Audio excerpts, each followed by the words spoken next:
time. Maybe I'm doing it first time. Thanks a lot for the invite.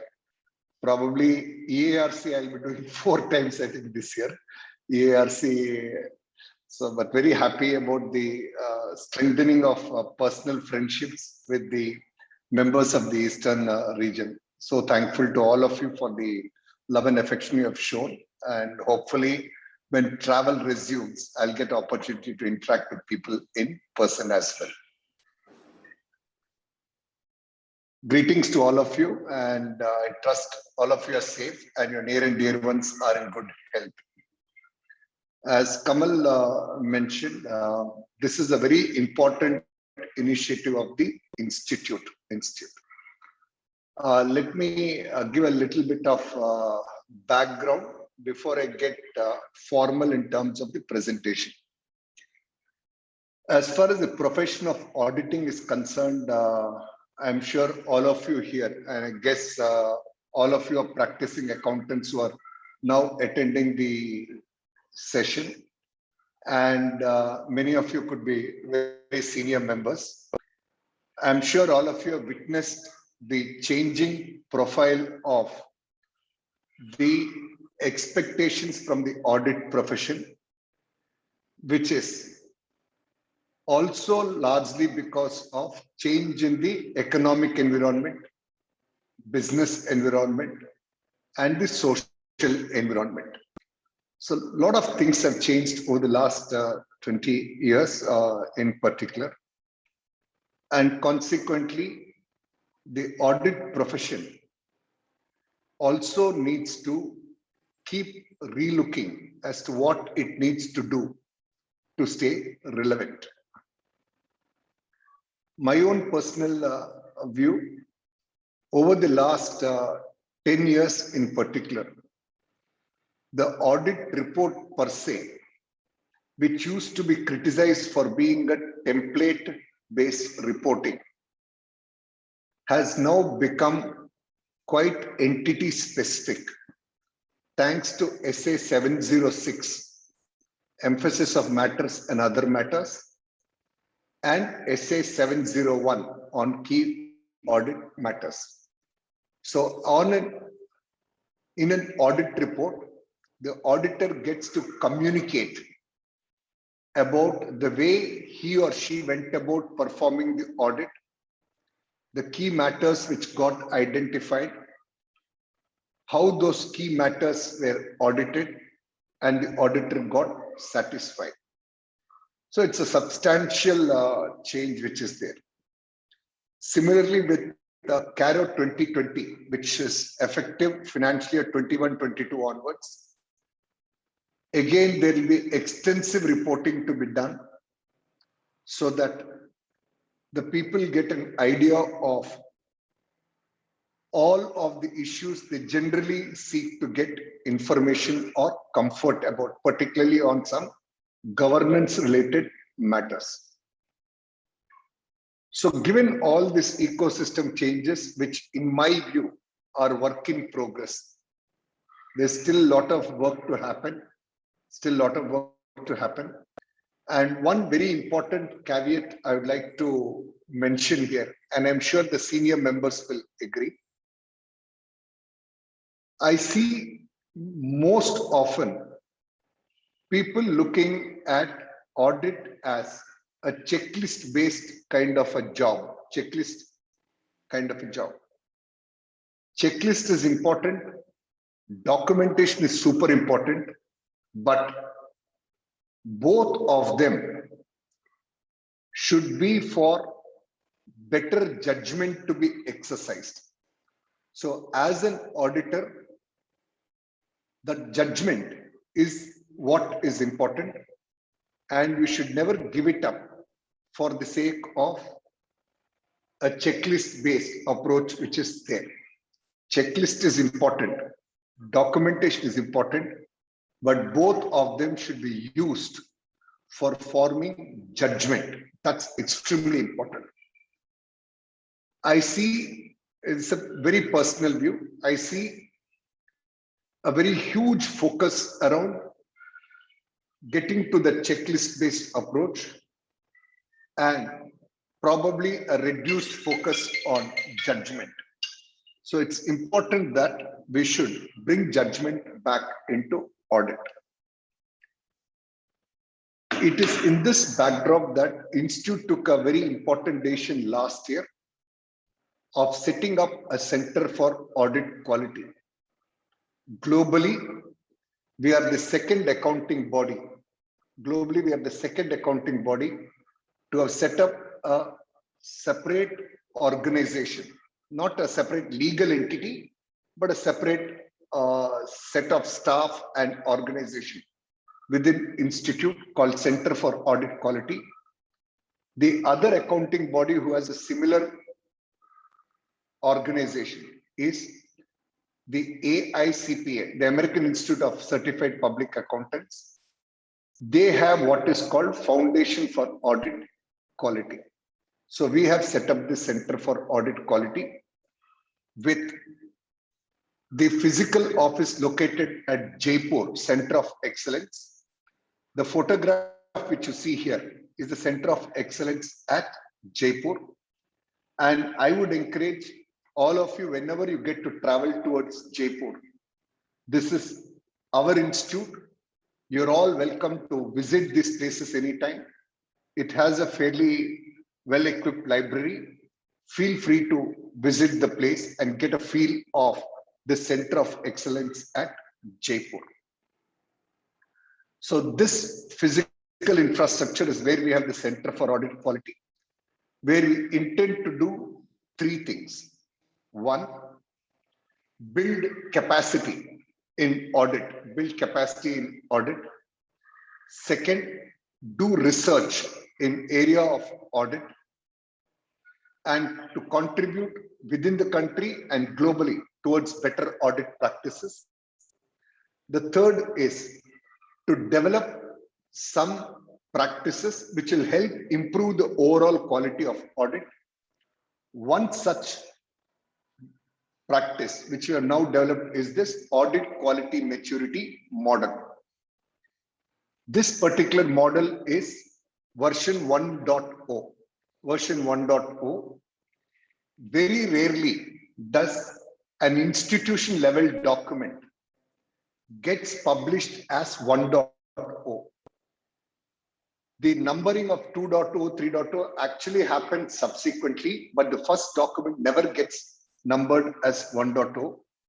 But we decided to do it for the very simple reason that we were clearly under the understanding that once we implement this document, there will be lots of feedback and inputs which will come in, which will require us to tweak this particular document.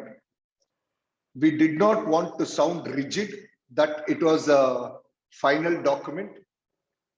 The numbering 1.0 itself is a clear communication that we are looking at revising the document sometime soon based on the experience and feedback. So this Center of Audit Quality, as I mentioned to you, is set up with three objectives. One is creating capacity. Second is research. Third is to develop some documents for best practices. This is one such document which is issued by the Institute. And just for your information, and I'm sure many are aware, within the Institute, the leadership for every function usually keeps changing every year, But in order to ensure a little long-term vision and execution capabilities, the Council of the Institute resolved that the leadership for Center for Audit Quality shall be for 3 years. And the team which will be there as part of the committee will also be a 3-year team. So the idea was to communicate the fact that we are focused and very serious about audit and address all of the issues surrounding audit because of ecosystem, competency, etc., etc. So that's the backdrop. Now, while I present this particular document, there could be some of the views which are totally mine and should not be viewed as the views of the institute or any of the committees I'm part of. This is a slide which I have shared with you earlier, for those who have heard me earlier. And these are three fundamental principles which are there on the right side, which I have believed in right through my career. And of these three, I would like to spend a minute on the third one. I might have spoken on it earlier, but I would like to still speak on it because that is core to this audit quality maturity model. As far as our profession is concerned, all of us are engaged either in preparation of financial statements or in expressing an opinion, audit opinion on the financial statements. So financial statements, balance sheet, income statement, cash flow, notes is a communication. Similarly, audit opinion is also a communication. Just like in personal life, you and I expect every communication we receive, whether it is from subordinates, peers, partners, or family, each of us expect the communication we receive to be truthful and complete. Truthful and complete. On exactly similar lines, the user of financial statement, either prepared by us or an opinion expressed by us, that communication, the user has the same expectation that the communication should be truthful and it should be complete.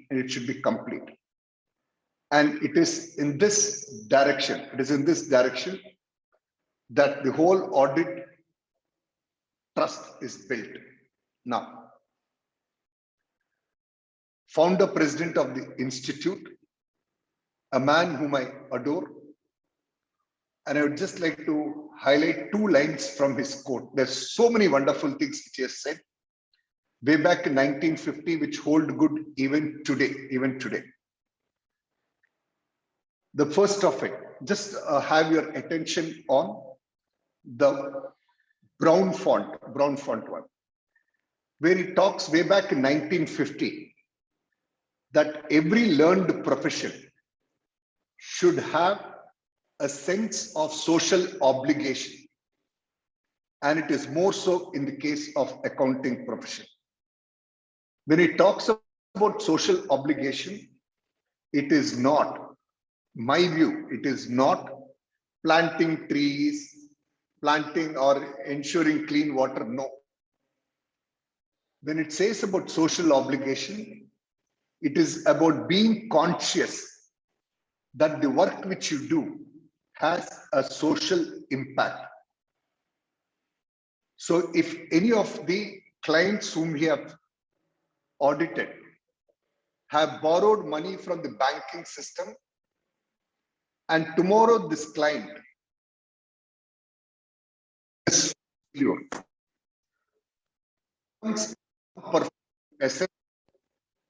the bank which does business based on public savings will have to bear that bad debt.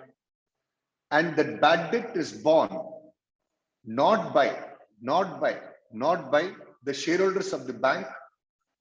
The loss of bad debts is borne by the public at large, who are the depositors,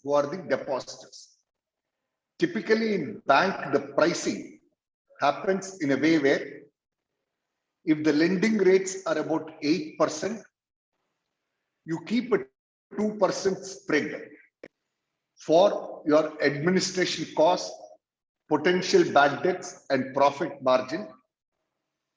And balance is the cost which you can pay to your depositors.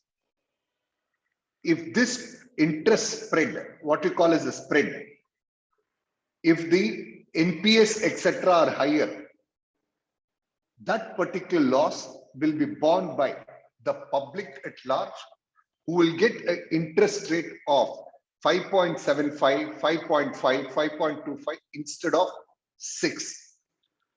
So effectively, the loss is borne by the depositors, namely the public at large, whose hard-earned money is what the banks use for the lending activity. And that is a sense of social purpose and social obligation. So whatever work we do, that is the kind of societal impact which is there. And he goes on to say, a chartered accountant is a person on whom the whole society can rely upon strongly. There are these next few set of slides, which I will not present now in detail, but I leave a copy of this with Kamal, and I would encourage you to read the contents of the slide later. But I'll briefly highlight each of this, so that when you read, you can connect in the context of what I am saying. This is a single slide which summarizes the work done by the auditor. This is SA 700 for you. This single slide is SA 700 for you, gentlemen. In this particular slide, it basically talks about all of the work which is done. 200 series, 300 series, 500 series, 600 series. Whatever work is done for the entire audit, it is summarized in the form of an opinion, SA 700, where in SA 700, the auditor takes responsibility for all of these matters,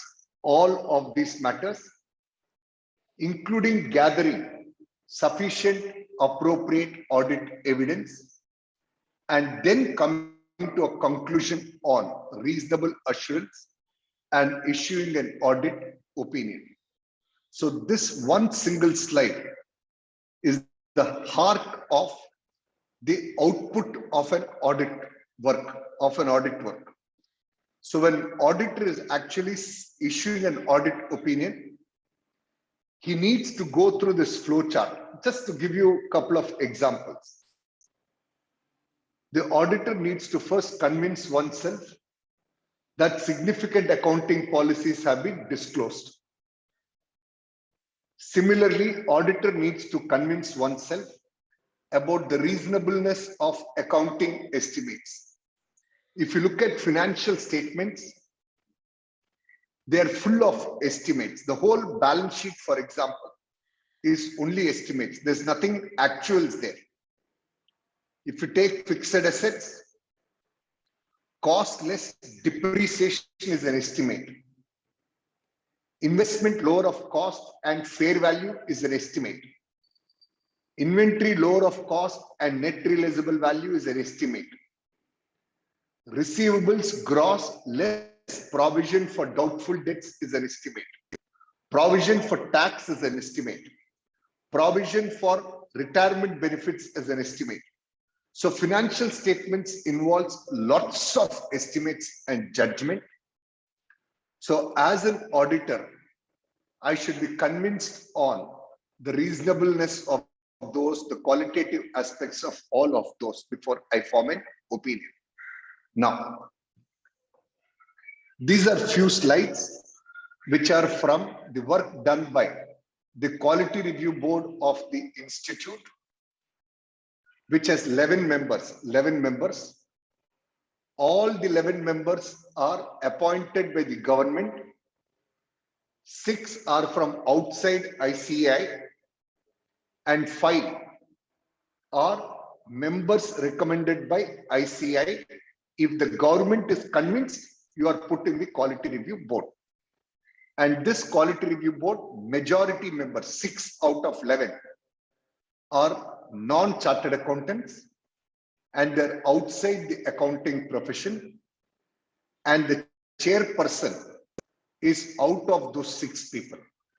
So this Quality Review Board, over the last 9-10 years, on an average, has been reviewing about 70 to 80 annual reports, where the process involves a senior chartered accountant of at least 15 years experience with hands-on experience in that industry, going to the auditor's place, spending 1 week of time, going through all the working papers and satisfying oneself whether the auditors perform the work as per standards and whether the working papers are speaking in nature. And that reviewer submits the report to quality review group. So a small group of members out of the 11 members review it. Then it comes to quality review board, who does a review of all these observations. If these observations impact true and fair view, then they are sent to disciplinary committee for action. In the remaining cases, there is an advisory which is given to the audit firm for qualitative improvement.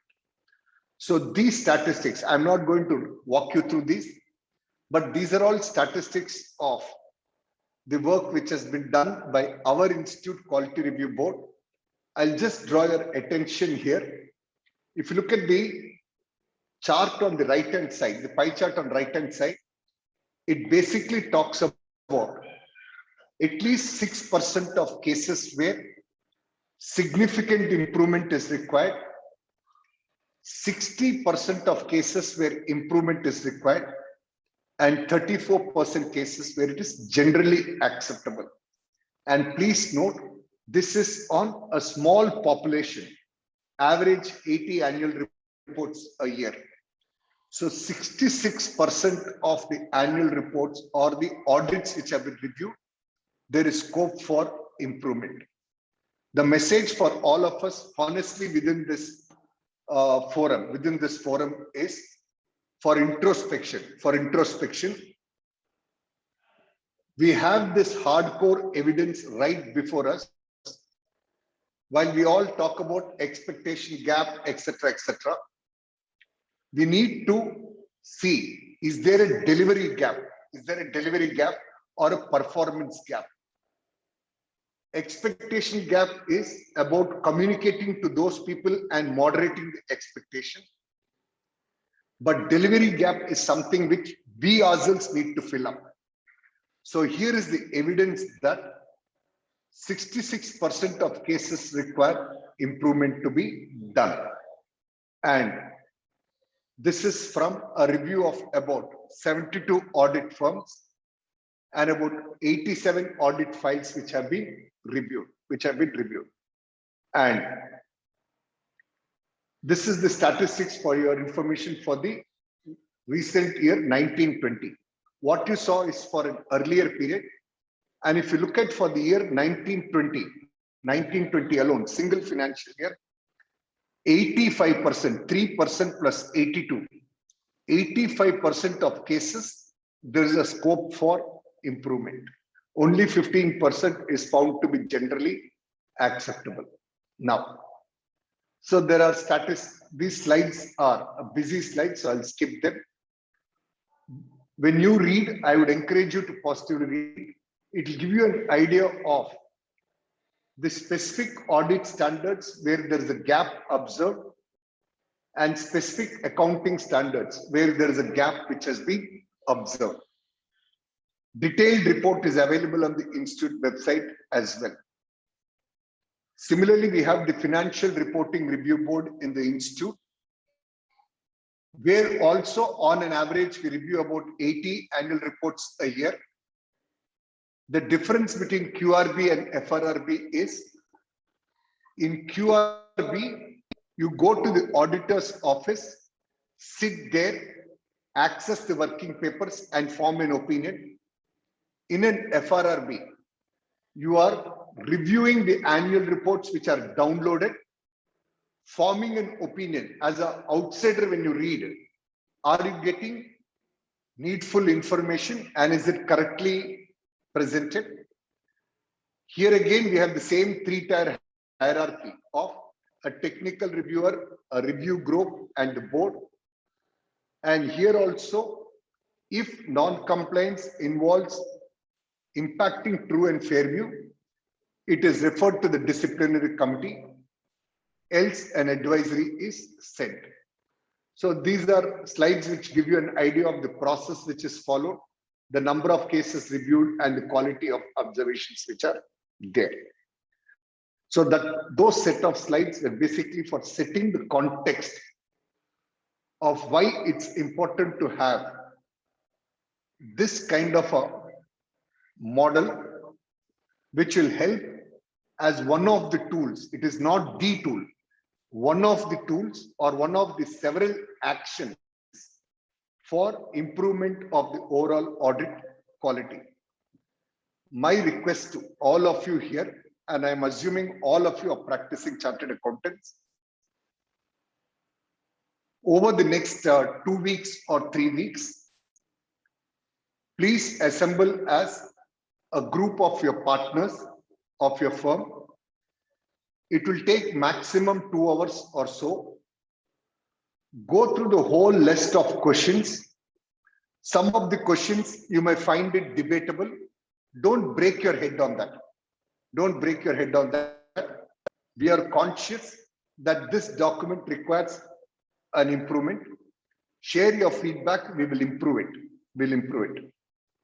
But go through these questions and see that as an audit firm who's doing bank audits, some large company audits, reasonably big size unlisted entity audits and partnership firms and all,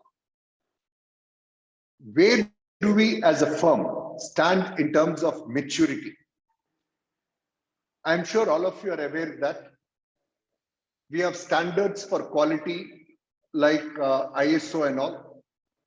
You're also familiar that in the IT industry, information technology industry, there is what is called the CMMI, Carnegie Mellon Maturity Model. CMMI, there is that level 1, 2, 3, 4, 5. There are 5 levels in that CMMI, where the IT companies, based on the maturity of the firm, which is a combination of the size of the organization and the quality of work procedures. I repeat, it's a combination of size of the organization and quality of work procedures. You are given a level 1, level 2, level 3.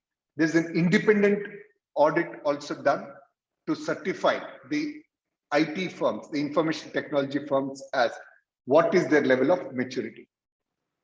Here in AQMM, we have a similar model which takes into consideration both the size and age of the firm,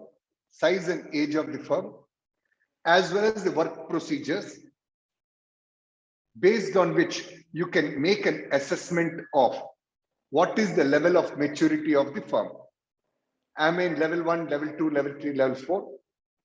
And based on the maturity, you can take steps to improve the maturity over a period of time. For example, many of us could either be a level 1 or level 2 at the bottom end of the maturity, but at least I know that if I do this next 7 or 8 things, I will move to the next level of maturity.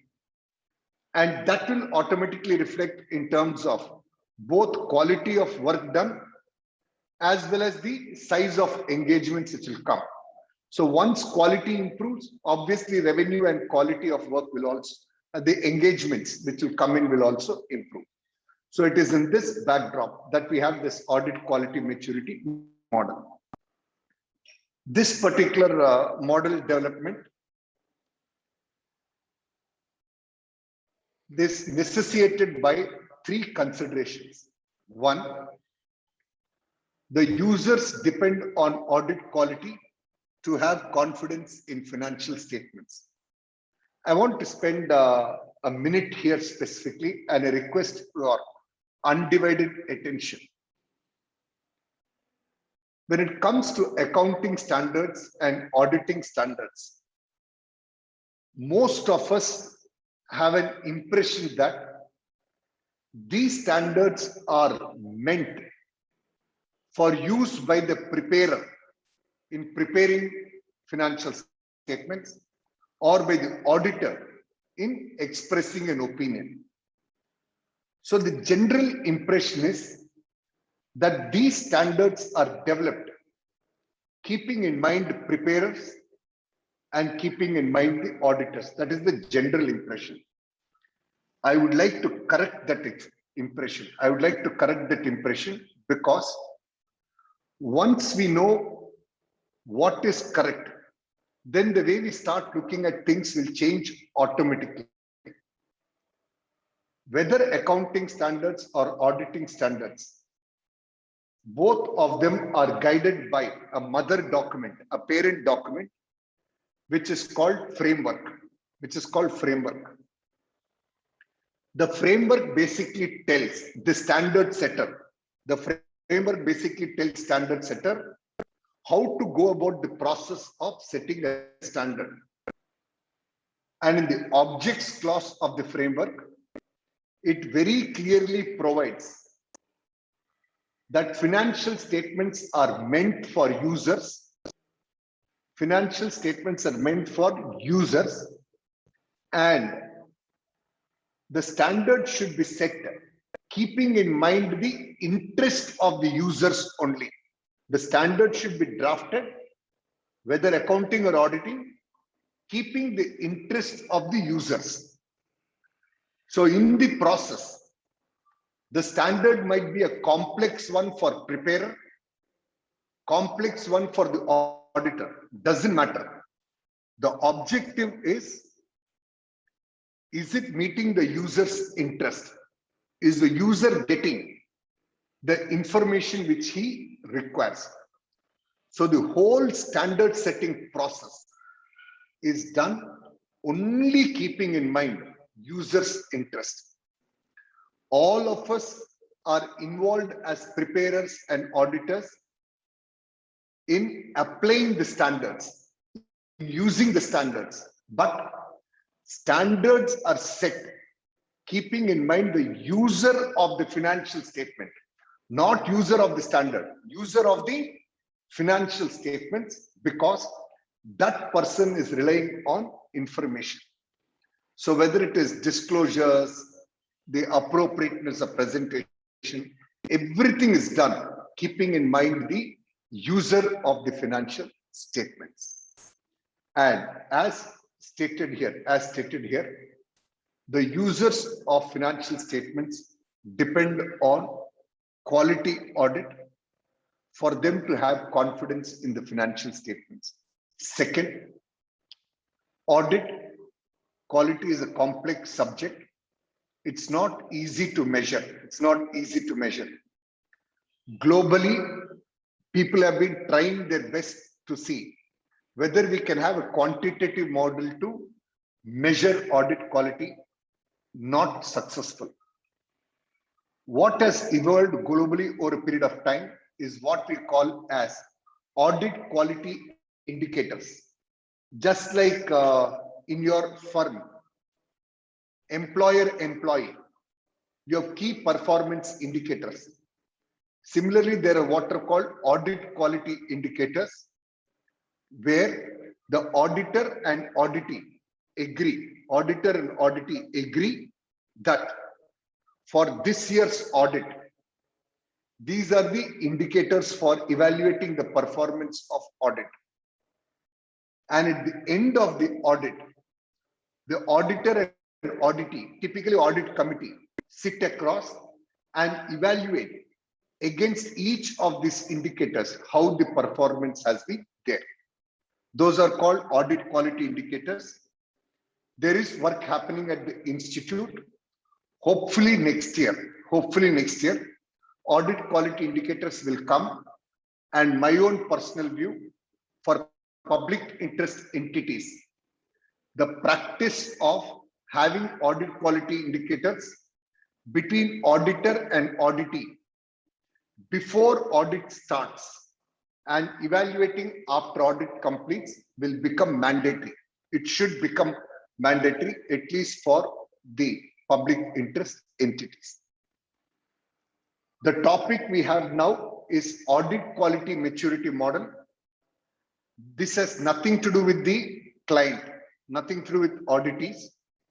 This is more about our firm's internal capabilities and maturity. It is our own internal capabilities and maturity. So audit quality, we all know, is complex, and audit quality maturity model is a tool. It is one of the tools for improving the overall audit quality ecosystem. The last point is the audit quality should be improved at the engagement level with the client. It should be improved within the firm, the practices which are followed within the firm, and at a national level in terms of standard setting and all. So audit quality is not one man's responsibility or one point responsibility. It involves the auditor-auditee stage. It involves within the firm and at a national level. And the objectives of this framework for audit quality, we have 3 objectives which we have set out for. One is to increase awareness or raise awareness of the key elements of audit quality. So the idea is, when you have this checklist and once a year, like capital budgeting or annual budgeting, once a year, if the partners sit together and go through this checklist of 30-40 questions, they will be able to understand that these are some areas on which we have to take immediate steps for improvement. These are some areas where we have to take steps over time. These are areas we are doing well, and they can feel happy about it. So first of the objectives is to create that awareness. Second is to encourage key stakeholders to explore ways in which they can improve audit quality. And lastly, to facilitate greater dialogue between stakeholders on audit quality. For example, when clients are engaged with you over a period of time, when they get to know that there is this audit quality framework, they would like to understand where do you stand in that maturity. While this is not a mandatory document now, the intent is for public interest entities, we might make it mandatory for auditors who are auditing public interest entities. Just like peer review is mandatory, there is an intention to make it mandatory for such firms. But it is still at the council table. Next year, when the council deliberates, sometime in July, the council will decide on the same. Now, how does one measure audit quality? So for measuring audit quality, first and foremost and undoubtedly, is how the work is being performed. Is the work being performed according to the professional standards, that is the audit standards and all? That's the first one, and the legal environment.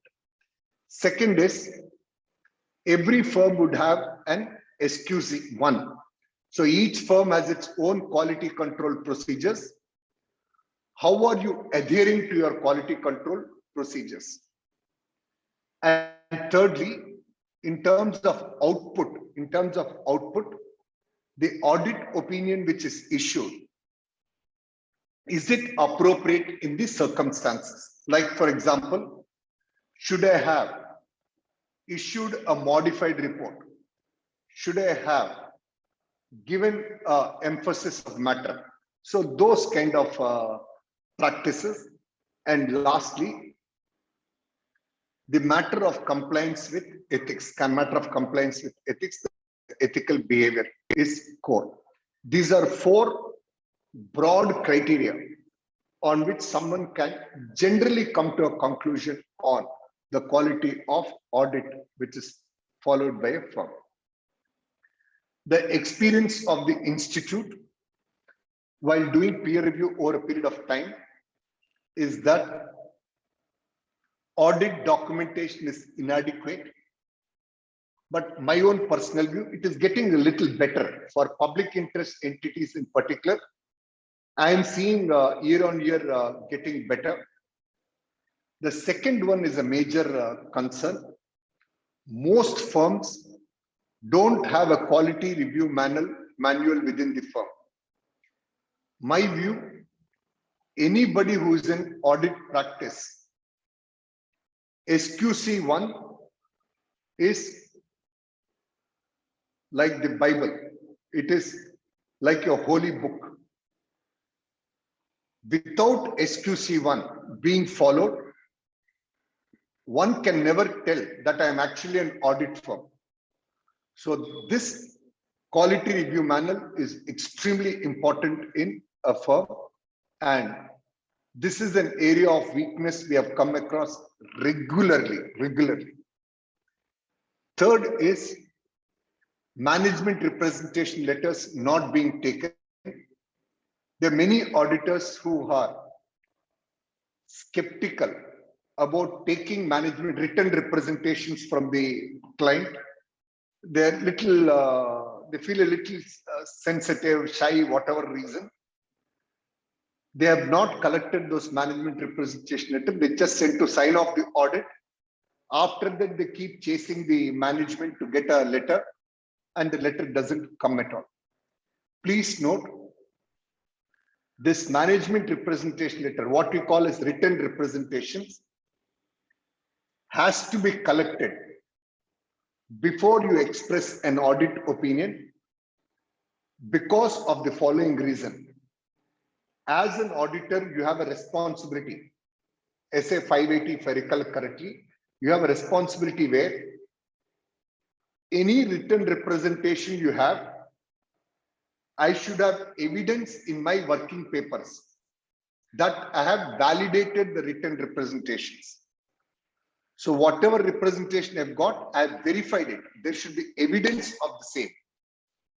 And there should be evidence that I formed the audit opinion, SA 700, based on this validated evidence. So written representations are a must irrespective of the size of audit. And let me pause a little here, or just take a little detour. All the members here might be aware, as we speak today, whether it is a entity whose size is 50 lakhs turnover or a 5 lakh crore turnover, the audit standards are the same. It is the same audit standards which we follow, irrespective of the size of the organization and irrespective of the public interest. So at the initiative of the institute, and we should be proud, at the initiative of the institute, the International Audit Assurance Standard Board, International Audit Assurance Standard Board of IFAC, International Federation of Accountants, of which we are also a member. Our institute is also a member. At our instance, of course, other countries also supported. IAASB took up a project of developing standards for less complex entities. So after lots of deliberations, last year, early 2020, they started the work of preparing audit standards for less complex entities. They don't call it as SME. They call it as less complex entities. If all of you recall, we have a guidance note on internal financial controls for less complex entities, small and less complex entities, similar logic. So they have developed these standards over the last 15 months, humongous effort across the world, and they have now published standards on auditing for less complex entities. Exposure draft is available. So they will go through a process of receiving comments, evaluate, and then finalize it. In parallel at the institute, in the last 2 years, We have developed our own set of audit standards for less complex entities. We have also developed our own set, and we issued an exposure draft, if I remember correctly, end of January or first week of February. We issued exposure draft. Our own institute, our own Audit Assurance Standard Board has issued an exposure draft on standards on auditing for less complex entities. We have received comments also. Those comments are now under deliberation. So the AASB and the council in due course will decide whether we should issue standards which we have developed for the smaller entities, or should we use the international standards. The reason is, today whatever audit standards we have are completely global standards. And when you follow the international standards for less complex entities, the alignment will be perfect and they'll be scalable. They'll be scalable when smaller organizations become large. So that's an important development. I thought I should use this opportunity to communicate to you. The next important observation we have come across in our peer reviews is lack of written communication by auditor. I repeat, lack of written communication by auditor to those charged with governance, whether it is to audit committee or board of directors or trustees or partners in a partnership firm. The audit standards require us. It is part of our responsibility. As much as it is responsibility to issue an audit opinion, we have exactly same level of responsibility to issue a communication to those charged with governance on the work which we have done, the observations which have come across, and the important observations you want them to take note of.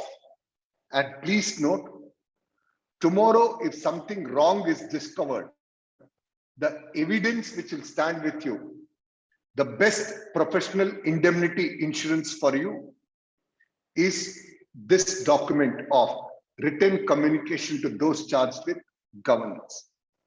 And lastly, in the peer review, we have found that the technical standards are not followed. Many cases, they don't apply SA 315, analyze the controls, prepare a risk-based audit approach. All of those are gaps.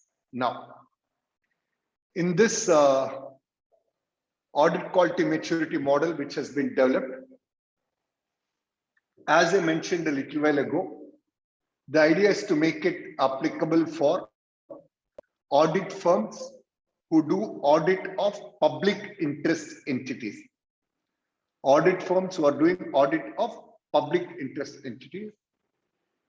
And in this audit quality maturity model, we have laid down audit quality measurables under three broad headings. First heading is operations. Second heading is human resource management. Third heading is about your strategic management, strategic and functional management. So three areas. So the entire questionnaire is developed in three parts: part 1, part 2, part 3. The three parts to the questionnaire. Each of them have different weightages. Sum total of all this will give you an assessment of where you stand, and also laying down the methodology of deriving the audit quality maturity from that. Now, initially, it will be applicable for firms who are auditing a listed entity or banks other than cooperative banks. But please note, if you are doing bank branch audits, it is not covered. But if you are a statutory auditor of a bank, then it will be covered. And auditors of insurance companies. The present consultation is, let's keep it recommendatory for a year. and we will create awareness through programs like this. Every branch has been asked to do 2 programs minimum on this topic. And based on the feedback we get, we will revise the model if required, and the council will deliberate on making it mandatory for this set of firms. Now, as I told you, the maturity model is developed around 3 sections, 3 parts: operations, where there is a total scoring of about 280. Some questions carry 4 marks, some questions carry 8 marks, some carry 0 marks, some carry negative marks. But the sum total of all this, the maximum score is 280. So it is not 280 questions. It's not 280 questions. Different weightages are there for different questions. Some questions will carry a weightage of 4 marks. Some will carry a weightage of 8 marks, per question 8 marks. Some will carry weightage of 12 marks, but overall 280. And on human resource management, about 240. Ultimately, audit is about quality of people which you have and how people are being trained and deployed. And for them, about 240 marks. So here again, some questions will carry 4 marks, some 8, some 12, so on and so forth. And the strategic or functional aspects about 80 marks. Totally 600 marks, totally 600 marks. And please note, the questions are divided. In section 1, they come under 9 questions, 9 questions. There could be sub questions, but effectively 9 questions. So it's not so very voluminous. There are sub questions, of course. Then about 5 questions relating to human resource management. Of course, there are sub questions. And then on strategic aspects, there are about 3 questions. Of course, there are sub questions. So 9 plus 5 plus 3. So effectively about 17 questions are there with some sub questions. Now, so as I told you, all of them put together about 600 marks. And what it means is, if the scoring is up to 25% in each section, then you will be considered as level 1, which means bottom level, which means at the bottom level. If you are between 25 to 50% in each of the sections, which means all the 3 sections, you should have a scoring between 25 to 50%. Then you will be considered as a level 2 firm. If your scoring is between 50 to 75%, you in each of the 3 sections, all the 3 sections, you should have 75%. You cannot have heavy in one section and low in the other. So in each of them, if you are between 50 to 75, then you would be a level 3 firm. And if you are crossing 75% in each of the 3 sections, then you would be treated as a level 4 firm. My own dipstick survey, when we developed this, we got this tested in few firms. We did a field testing, and our own view, most of us are likely to be in level 2 or level 3, and opportunity to have some improvement steps taken and move to the next level of maturity. So let me walk you through this set of questions. Practice management operation, that is section 1. Section 1, interest of time, and even for being effective, I will not go through all of the questions. Of course, the slide deck will be left behind with you. You can review those amongst your partners. So I'll just give a dipstick, a feel of the types of questions which are there. Since the focus is on audit quality, And we know there can be practicing chartered accountants who may be involved only in tax compliance practice, tax mitigation practice. For them, this is not relevant. Our objective is to test those firms who are focused on audit practice, which could be statutory audit of companies, empanelment-based audits, internal audits, or any other audits which are done. So, in order to spend time with reference to firms having an audit focus, what this says is how much of your revenue is coming from audit practice. If you are getting more than half your revenue, then you get a score of 4 marks. You get a score of 4. Less than half, the score is 0. Just many of you will be aware in Reserve Bank guidelines, RBI guidelines, non-banking finance companies. You are classified as an NBFC or a hire purchase leasing company based on what is your income composition and asset composition. So if your income is predominantly from interest and by way of hire purchase leasing, then you are treated as an NBFC. Same logic here. If you have more than half your income of the firm coming from audit services, then you get a score of 4. Otherwise, you get a score of 0.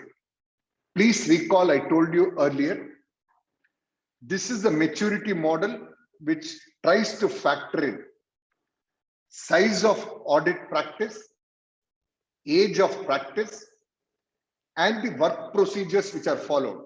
A combination of all these is what gives you a rating in this particular model. So whether these weightages can be higher, lower, I think time will help us mature the model.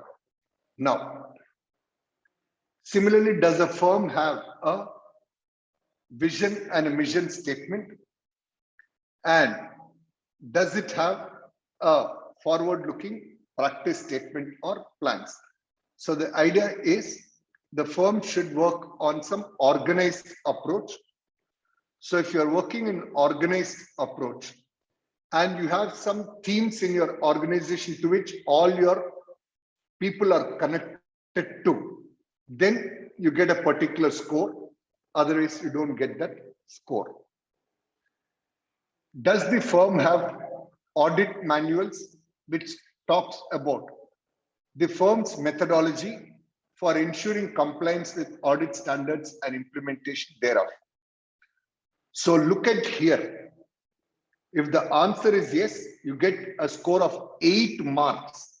So if audit manuals are there, my own experience, and please don't get me wrong, the typical experience I've seen is when the firms are doing relatively small audits, because the cost is not commensurate to effort, most firms don't have these manuals and work procedures.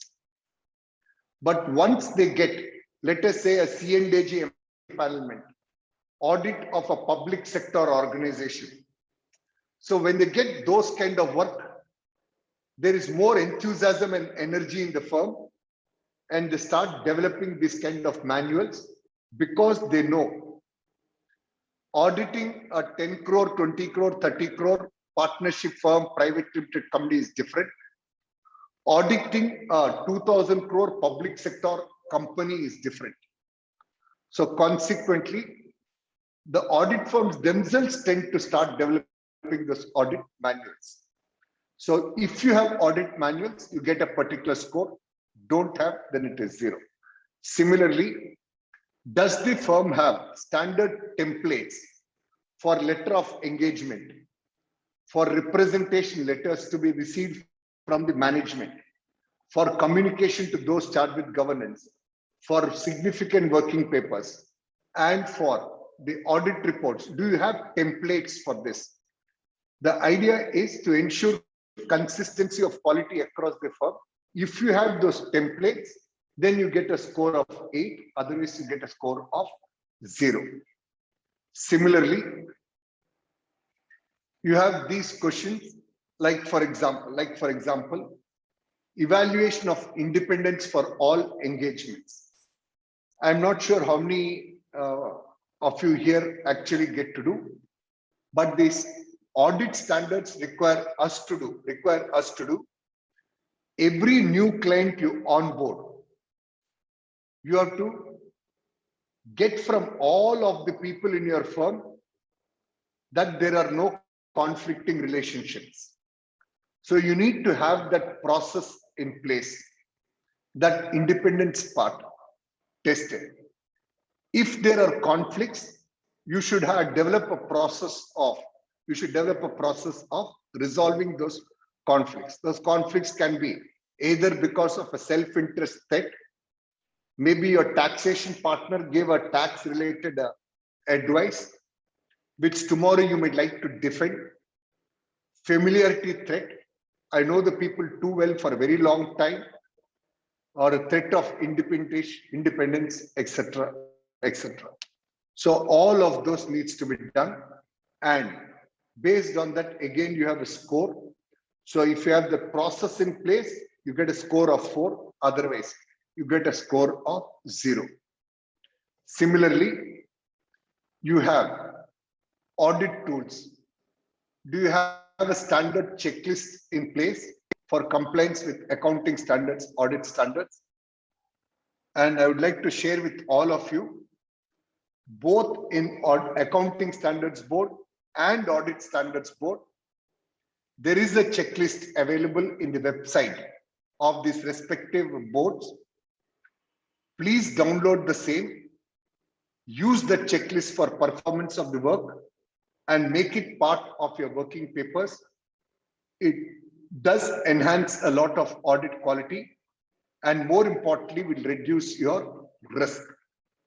Similarly, availability of a standard formats for audit documentation, determination of materiality, data analysis which you do, control evaluation. So if you have standard templates for this, then you get a particular score. Similarly, regarding practice management, we are in section 1, practice management. It talks about when you are taking up an audit, do you have a process of capacity planning? So for doing a 100 crore company audit, 500 crore company audit, do I have the capacity? Do I have the necessary skill sets? I'm doing the audit of a refinery. Do I have people who understand that refinery industry? So do I carry out that capacity planning? SQC1 requires you to do.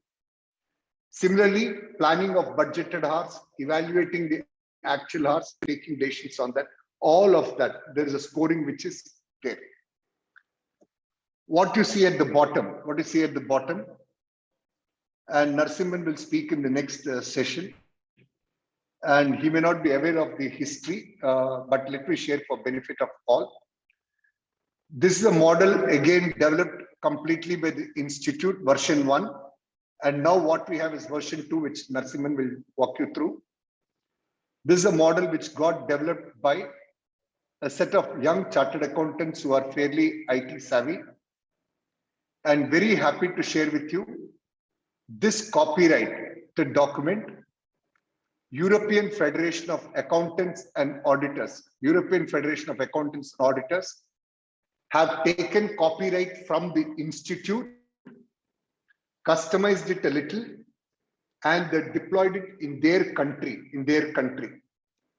So the last 6-7 years, you have actually witnessed some of the Institute's initiatives getting global acceptance. It's not just we take from what is there in the rest of the world.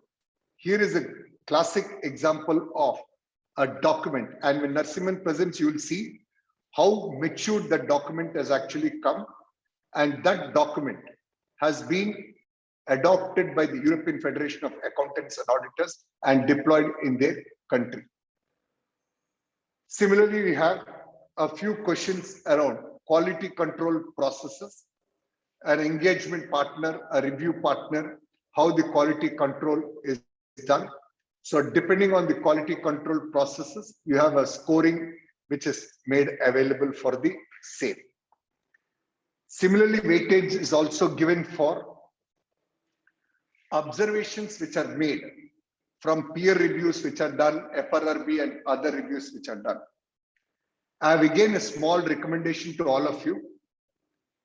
Even if peer review is not mandatory for you because you are not doing a listed company audit, it is a small cost. Please get a firm peer review, preferably from a member in practice who has very good work experience. That small cost which you incur will open your eyes in terms of what are the 3-4 areas where you have to make improvement on priority basis. And having a peer review certificate puts you in a little different league in terms of soliciting client work as well. So do not wait for some listed company audit to come for you to get a peer review. Please get it done voluntarily. It does help the quality of the work. And my own thought is 2 cents to you. Every time you are exposed to review, it is not meant for disciplinary action. Suppose peer review is done and there are shortcomings, there are inadequacies. Institute does not take any disciplinary action. They give you time for improvement, and next time when the review is done, if improvement is not there, only then action is taken. So all these reviews are meant basically for quality improvement and not for punishment. All the reviews' single-minded focus is to help quality improvement and not for disciplinary. Disciplinary is extreme if people have not corrected themselves. So there is scores available, marks available for whether you are following SQC1 related requirement and how many cases you have, the queries coming from regulators. Similarly, you have benchmarking of your service delivery engagements. Like for example, this is the turnaround time in which I should respond to the client. This is the turnaround time in which I need to respond to queries raised by the staff, audit staff. So what is the kind of delivery methodologies which you are following? And for that, again, certain score is allotted. And similarly, this is a slide on which I'll spend time. And you do an introspection for yourself. You do an introspection for yourself. Client sensitization. All of us are aware, CARO 2020 is now applicable from 21-22 financial year. Revised Schedule 3. Irrespective of small company, large company, revised Schedule 3 is applicable financial year 21-22. And there are huge amount of disclosures, huge. What I would expect, and I've been sharing this every forum, when you are doing the audit of financial year 2021, CARO is applicable next year. Revised Schedule 3 is applicable next year. But as an audit firm, having informed the client while doing the audit of 2021 that look, there is a new format applicable for next year. And when I give comparative data for 31st March 21, I have to give so much more information, like aging of receivables up to 1 year, 1 to 3 years, above 3 years, capital work in progress, aging, reasons for delay in not completing projects, all that stuff. And in CARO, clauses like, is the stock statement tallying with the books of accounts? Have I sensitized the client? Has I updated the client? That is my responsibility.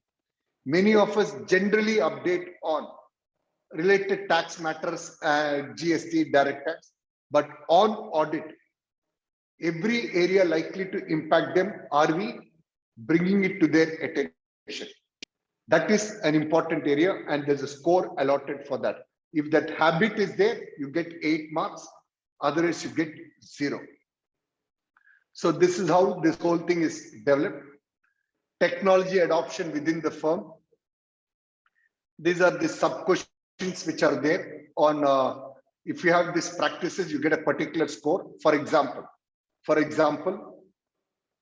digital storage of records are all client records stored in electronic form and retrievable on a search basis. If you're going to have physical documents, the risk of them getting damaged, lost in fire, accident, theft is high. Digital records, you don't have that risk. So if you have that habit, then you get a score of 4, otherwise you get a score of 0. So like this, there are questions around technology adoption. Then pricing of customer engagements or client engagements. What is the process followed for pricing? Cost sheet, comparison of actual with your pricing which has been done in terms of cost and efforts, and compliance with the requirements of code of ethics to ensure that there is no client concentration. Old code of ethics and single client concentration. The income should not exceed 40% of the total income of the firm.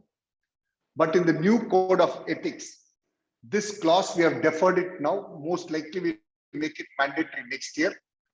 Client concentration is limited to 15%. You cannot have revenue from a single client exceeding 15% of the total firm's revenue. So these things have a say in the audit quality, and certain score is allotted.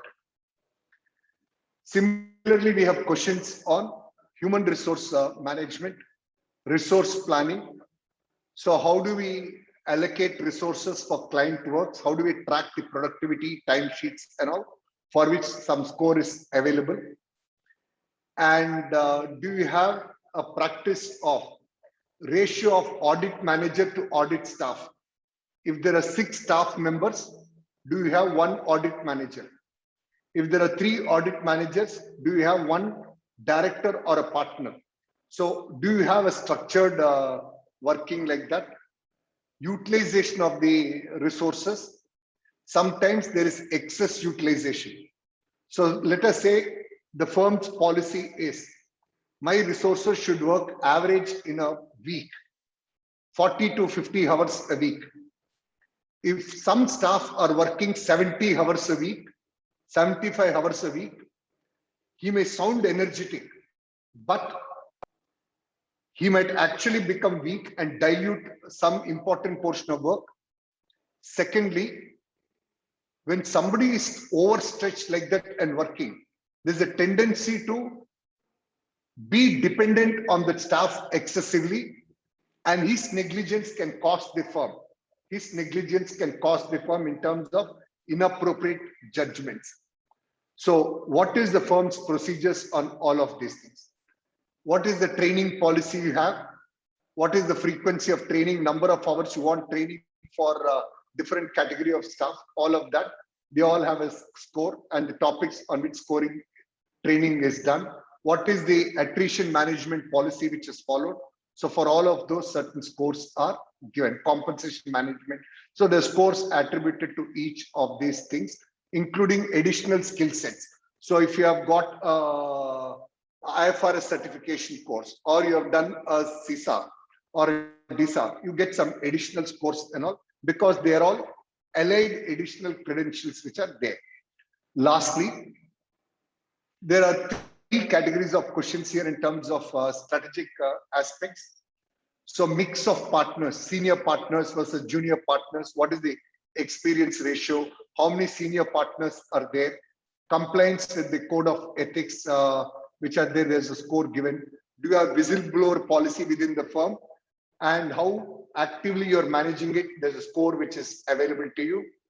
the number of branches and offices which you have. Recall I told you, size of the firm, age of the firm, and work procedures together determine your audit quality maturity. How mature is the firm? All of you will agree that more the exposure, more the maturity. So you can't say that I'm doing 5 audits exceedingly well, so I'm a very mature firm. That may not be true. So maturity is also a function of how much clientele you do. I do 30 audits, 40 audits. You get so much exposure, and consequently, there is a higher weightage which is given. And similarly, some security infrastructure practices and all which are there. So each of these questions are drafted in such a way to help you to make an assessment of what is the status of the firm. So these are broadly the 3 categories which are there. Section 1, Section 2, Section 3. Based on your scoring, you identify yourself as which level of firm you are. So let me come to a close and let me draw upon this great gentleman once again, founder of the institute. I draw your attention to the bottom quote of his, where he says that technical excellence in performance of functions and observance of highest in professional ethics constitutes the foundation on which the future can be built. He said this in 1950, and it's true today also. How strong we are technically and how strong we are in our foundation of ethics. Thank you all for your patient listening. I hope the 1.5 hours was well spent, and I'm sure when you discuss this document within your firms, you will find that it definitely will throw open fresh perspectives about your own firm and how to grow further. Stay safe, stay healthy, stay accountable. So thank you all for your patient listening, and thanks Kamal for the invite.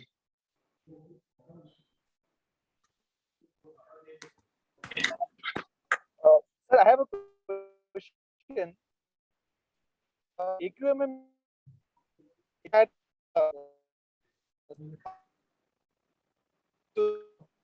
your voice is not mentioned clear. something like that, sir.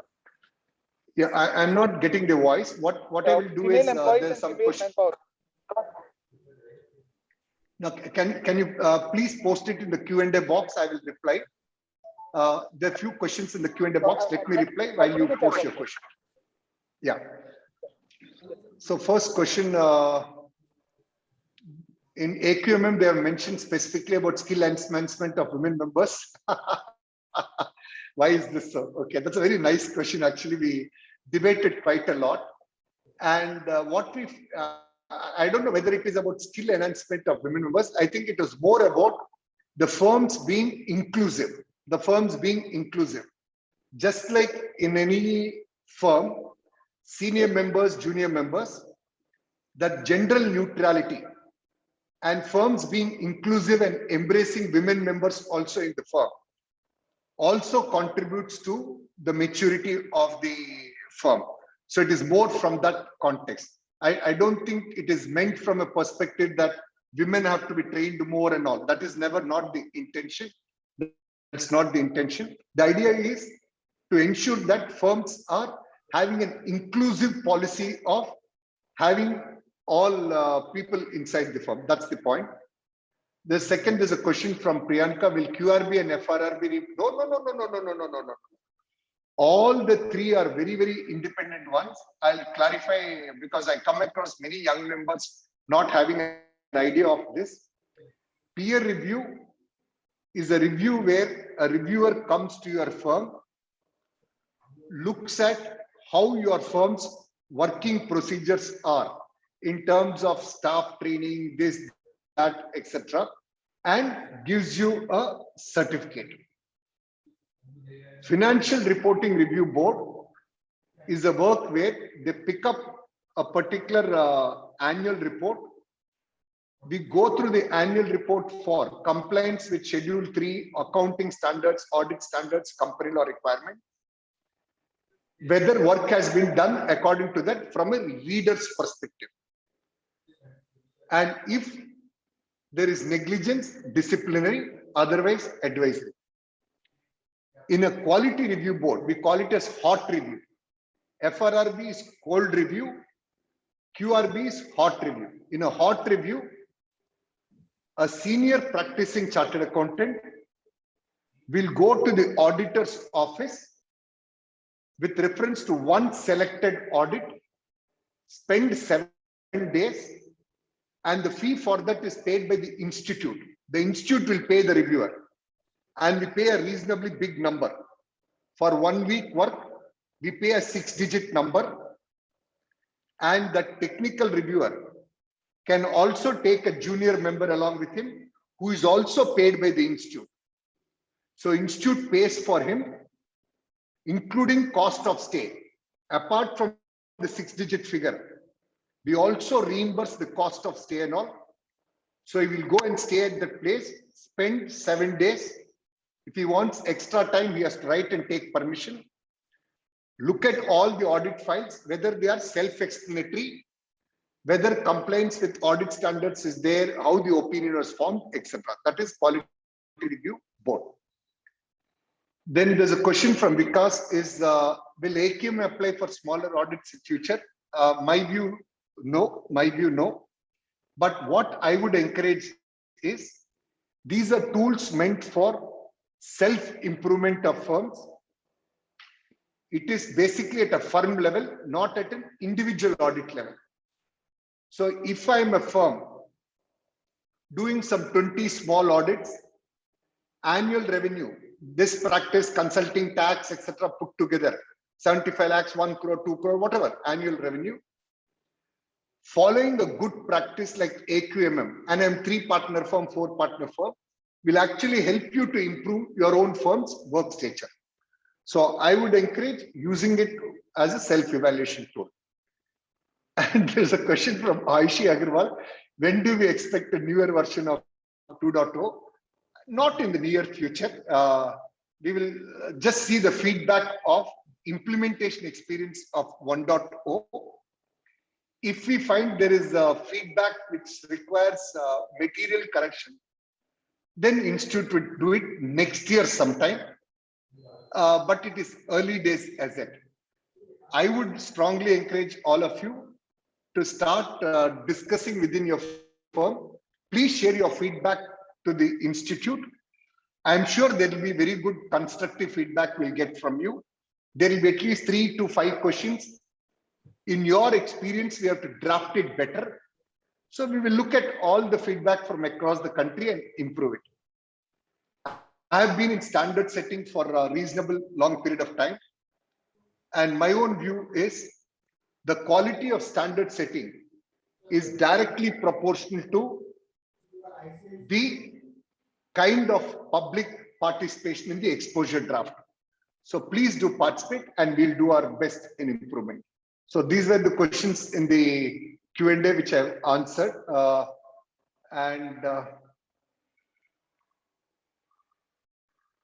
So with this, I'm done. So there are no further questions. I see Narasimhan has already joined, and I think you should listen to this young and bright talent, Narasimhan, who is dedicated his entire professional experience for IT-related audits, and I'm sure he will give you a good insights of this document DCMM.